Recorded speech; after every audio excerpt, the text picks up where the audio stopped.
ሰላም ጤና ይስጥልን የተከበራችሁ ውድ ኢትዮጵያውያን ሁላችሁም በያላችሁበት ሰላምና ጤና እየተመኘን ለሰዓቱ የተመረጡ አጫጭር መረጃዎችን ይዘን ተመልሰናል። አዘጋጅና አቅራቢ ቶፕ ሚዲያ ነው። እስከ ፍጻሜው አብረን ቆይ።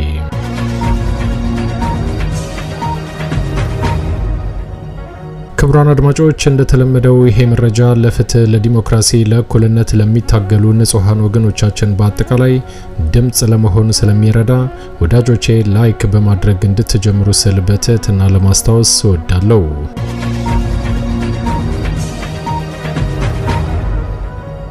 ውድ ኢትዮጵያውያን አሁን ይዤላችሁ የቀረብኩት መረጃ አጫጭር መረጃዎች ናቸው።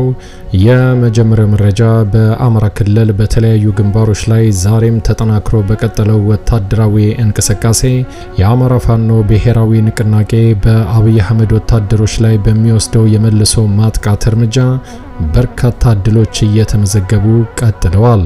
ዛሬ ሚያዝያ 7 ቀን 2018 ዓ.ም በሸዋ አካባቢ በተደረገ ከፍተኛ ተጋድሎ የአማራ ፋኖ ብሔራዊ ንቅናቄ ሸዋ ጠቅላይ ግዛት እዝ ድል እንዳስመዘገበ ይፋ አድርጓል። በሸዋ አካባቢ የነበረውን ውጊያ በተመለከተ የደረሰን መረጃ ወደ እናንተ ይቀርባል።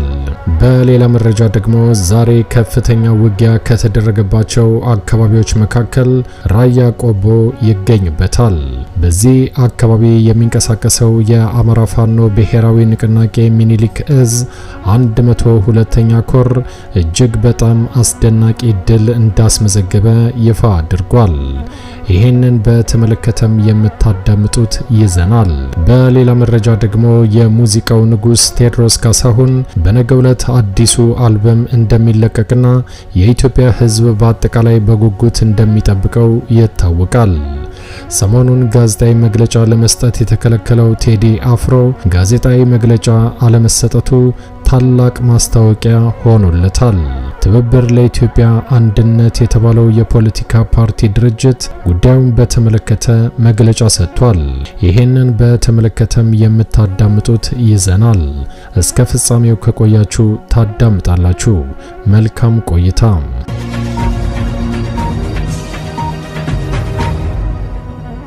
ውድ ኢትዮጵያውያን ቀዳሚ ወዳደረኩት መረጃ ሳልፍ በአማራ ክልል በተለያዩ ግንባሮች ላይ ዛሬ ሚያዝያ 7 ቀን 2018 ዓ.ም አብይ አህመድና ብርሃኑ ጁላ ካሰማሩት ወታደሮች ጋር የአማራ ፋኖ ብሔራዊ ንቅናቄ ከፍተኛ ተጋድሎ እንዳደረገ ይፋ አድርጓል። በአንዳንድ ግንባሮችም በተደረገ ጠንካራ ውጊያ የአማራ ፋኖ ብሔራዊ ንቅናቄ ድል ማስመዝገቡን አረጋግጧል። ዛሬ ሚያዝያ 7 ቀን 2018 ዓ.ም በአማራ ክልል ከፍተኛ ውጊያ ከተደረገባቸው አካባቢዎች መካከል ራያ ቆቦ ይገኝበታል። በዚህ አካባቢ የሚንቀሳቀሰው የአማራ ፋኖ ብሔራዊ ንቅናቄ ጀብደኛው ሚኒሊክ እዝ 102ኛ ኮር በሰሜን ወሎ ዞን ራያ ቆቦ ከተማን በከፊል በቁጥጥር ስር በመዋል ታላቅ ድል እንዳስመዘገበ አብስሯል። የአማራ ፋኖ ብሔራዊ ንቅናቄ ሚኒሊክ እዝ በጠላት ላይ መብረቃዊ ጥቃት በመፈጸም በራያ ቆቦ ዙሪያ ያሉ ቀበሌዎችና የራያ ቆቦ ወረዳ ዋና መቀመጫን ቆቦ ከተማን በከፊል ተቆጣጥሮ እንደዋለ በሰጠው መግለጫ አረጋግጧል።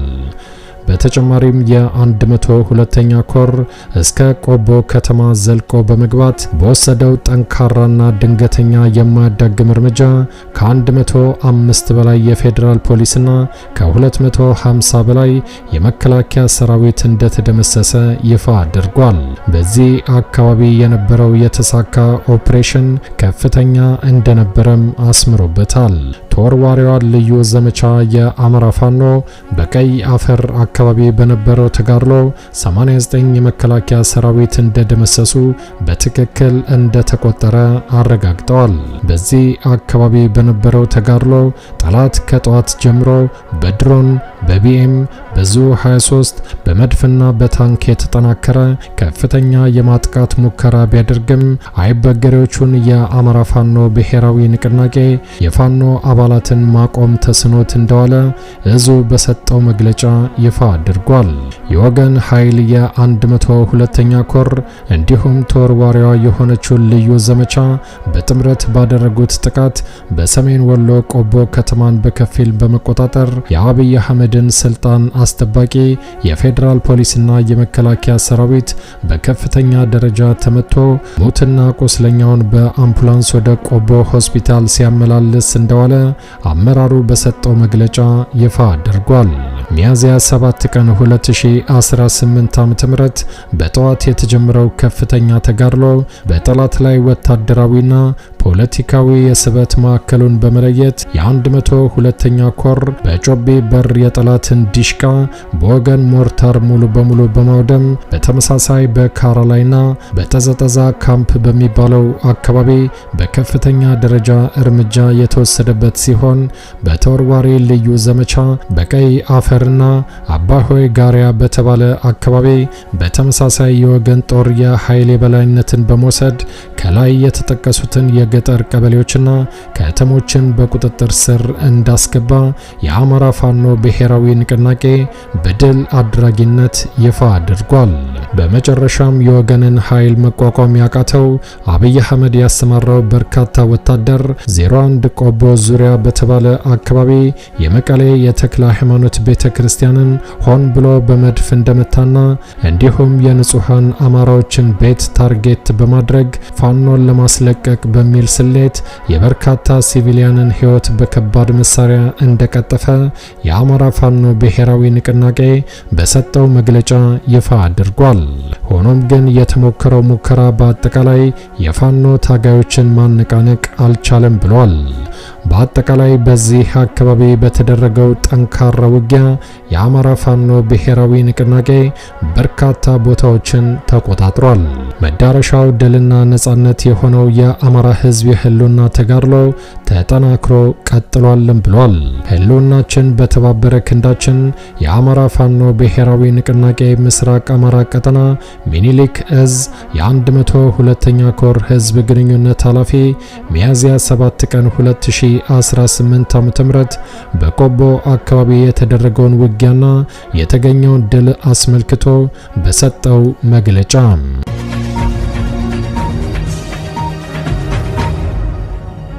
ክቡራን አድማጮች ወደሚቀጥለው መረጃ ሳልፍ ደግሞ ዛሬ ሚያዝያ 7 ቀን 2018 ዓ.ም የአብይ አህመድ አገዛዝ መቀመጫ ከሆነችው ከአዲስ አበባ በቅርብ ርቀት ላይ የሚገኘው በሸዋ አካባቢ የሚንቀሳቀሰው የአማራ ፋኖ ብሔራዊ ንቅናቄ ሸዋ ጠቅላይ ግዛት እዝ ከፍተኛ ድል እንዳስመዘገበ ይፋ አድርጓል። የአማራ ፋኖ ብሔራዊ ንቅናቄ ሸዋ ጠቅላይ ግዛት አሳምነው እዝ አካል የሆነው የአጼ አምደ ጽዮን ኮር አሃዶቻችን በአይዞ ሻሞራ ተራራዎች ላይ ባደረጉት ከፍተኛ የተቀናጀ ውጊያ በርካታ የአገዛዙ አየር ወለድ ክፍለ ጦር አባላትን ሙትና ቁስለኛ ማድረጋቸውን ኮሩ በግንባር መረጃው ይፋ አድርጓል።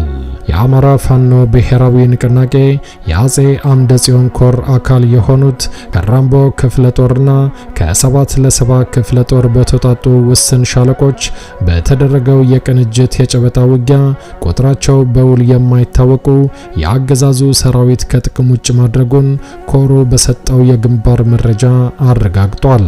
ጠላት መነሻውን ከደብረ ብርሃን ከተማ አስተዳደር ከጉንዶ በረትና ከቀይት ከተማ በማድረግ በተጉለትና ቡልጋ አውራጃ ስር በሚገኘው ወደ ባሶና ወረና ወረዳ ልዩ ቦታው አይዞ ሻሞራ በተባለ አካባቢ በሞርታርና ዙ 23 ታጅበው በድሮን እየጨፈጨፈው የሚገኘውን የአማራን ሕዝብ በኃይል የምርጫ ካርድ ለማሰራጨት ከንጋቱ 12 ሰዓት አካባቢ ጀምሮ እንቅስቃሴ ላይ እያለ በጀግናው ሰራዊታችን በተፈጸመበት ጥቃት በርካታ የብልጽግናው ሰራዊት ከጥቅም ውጭ እንዲሆን ተደርጓልም ብለዋል። በደፈጣ ጥቃት የተጀመረው ከፍተኛ ውጊያ ወደ ጨበጣ ውጊያ ተቀይሮ ጀግናው የአማራ ፋኖ በአገዛዙ የቀይ ቦኔት ለባሽ ወታደሮች ላይ በተጎናጸፈው ከፍተኛ ድል በሁለት አምቡላንሶች የጠላትን አስከሬንና ቁስለኛውን ወደ ደብረ ብርሃን ከተማ ሲያመላልስ እንደዋለ የአማራ ፋኖ ብሔራዊ ንቅናቄ ሸዋ ጠቅላይ ግዛት እዝ ይፋ አድርጓል። ይሄ ዜና እስከ ተሰራበት እኩለ ቀን ድረስም በአይዞ ሻማራ ሁመራና አካባቢው ላይ አድማሱን ያሰፋው ከፍተኛ ውጊያ ተጠናክሮ መቀጠሉን ኮሩ የገለጸ ሲሆን ጠላት በደረሰበት ከፍተኛ ምት ተደናግጦ በዘፈቀደ የሞርታር ቅንቡላ ወደ ማህበረሰቡ እየወረወረ ከፍተኛ ጉዳት በማድረስ ላይ ይገኛል ብሏል።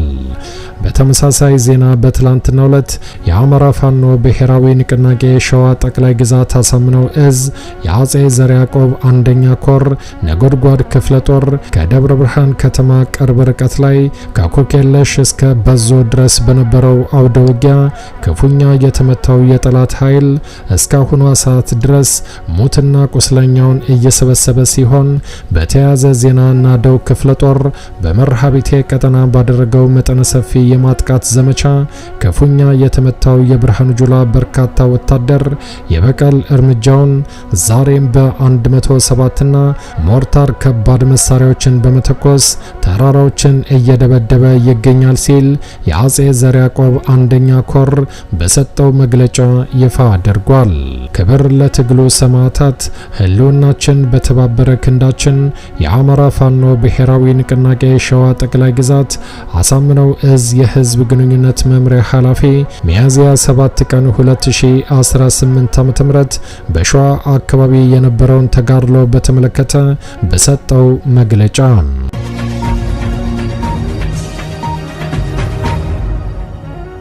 ውድ ኢትዮጵያውያን ወደሚቀጥለው መረጃ ሳልፍ ደግሞ በነገው ዕለት የሙዚቃው ንጉስ ቴዎድሮስ ካሳሁን አዲሱን አልበም እንደሚለቅ ይታወቃል።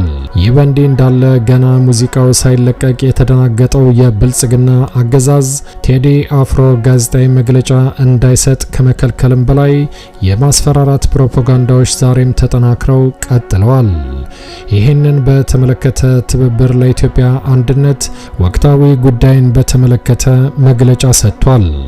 ሐሳብን በነጻነት መግለጽ ችሮታ ሳይሆን የማይገሰስ የሰው ልጆች ተፈጥሯዊ መብት ነው ሲል ትብብር ለኢትዮጵያ አንድነት ይፋ አድርጓል። ሚያዝያ 7 ቀን 2018 ዓ.ም ከትብብር ለኢትዮጵያ አንድነት የተሰጠ መግለጫ ትብብር ለኢትዮጵያ አንድነት ጋዜጣዊ መግለጫዎችና መሰል ሁነቶችን ማደናቀፍ በጽኑ ያወግዛል። በብዙ እንከኖቹ የሚታማው የሀገራችን ህገ መንግስት አንቀጽ 10 ላይ የሰው ልጅ የነጻነት መብቶች የማይገሰሱ እንደሆኑ ያትታል። እንዲሁ በህገ መንግስቱ ሐሳብን በነጻነት ስለመግለጽ የሚጠቅሰው አንቀጽ 29 ማንኛውም ሰው ያለማንም ጣልቃ ገብነት ሐሳቡን የመግለጽ ነጻነት እንዳለው ይጠቅሳል። እንዳለመታደል ሆኖ ከዚህ በተጻረነ መልኩ በሀገራችን ስርዓቶች ራሳቸው ለጻፉት ህግ በጥቂቱ እንኳን ለመገዛት ሲቸግራቸውና ከህጉ በላይ ሲሆኑ ይታያል። ከሰሞኑ አርቲስት ቴዎድሮስ ካሳሁን ቴዲ አፍሮ በሙዚቃ ስራው ዙሪያ ይሰጠዋል የተባለው መግለጫ መደናቀፉን ሰምተናል፣ ታዝበናል። ነገሩ በይፋዊ ሁኔታ በደብዳቤ ተገልጾ አይታይ እንጂ የስርዓቱ ሹማምንት ብቅ እያሉ የሚሰጧቸው ጦር አውርድ ዘለፋዎች ሲታዩ ጭር ሲል አልወድምና ከኛ አስተሳሰብ ውጪ ወደ ውጪ የፖለቲካ ባህል ምን ያህል ያገነገነ መሆኑንና በእጅ አዙር እግዱ እንደተፈጸመ ማሳያ ተደርገው የሚወሰዱ ናቸው ብለን እናምናለን። ትብብር ለኢትዮጵያ አንድነት እንዲህ ያሉ ቀጥተኛና ቀጥተኛ ያልሆኑ አፈናዎች ለሌላ ቀውስ በር ከፋችና ገፊ ምክንያቶች ናቸው ብሎ በጽኑ ያምናል። አርቲስቱም በተለይ ከዚህ ቀደም ኢትዮጵያ የሚለው ስም መጥራትና ታሪክን መዘከር ነውር በመሰለበት ዘመን ወጣቱን በስነ ልቦና በመገንባት ላደረገው በጎ አበርክቶ እውቅና ማግኘት ሲገባው መሳደድ የሚመስለው ነገር ግን አግባብ ነው ብለን አናምንም። ስለሆነም መንግስት ክልከላውን በጓዳ ፈጽሞ ከመደበቅ ይልቅ ክልከላው ተነስቶ አርቲስቱ የተደናቀፈበትን መግለጫ እንዲሰጥ ሁኔታዎችን ያመቻች ወይም ከአደናቃፊነት ራሱን ያቀብሏል።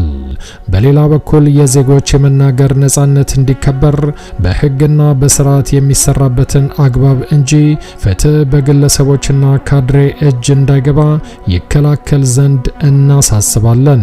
ፈጣሪ ፈጣሪ ሀገራችን ኢትዮጵያንና ህዝቦቿን ይጠብቅ። ትብብር ለኢትዮጵያ አንድነት ለኢትዮጵያ ሚያዝያ 7 ቀን 2018 ዓ.ም አዲስ አበባ ኢትዮጵያ።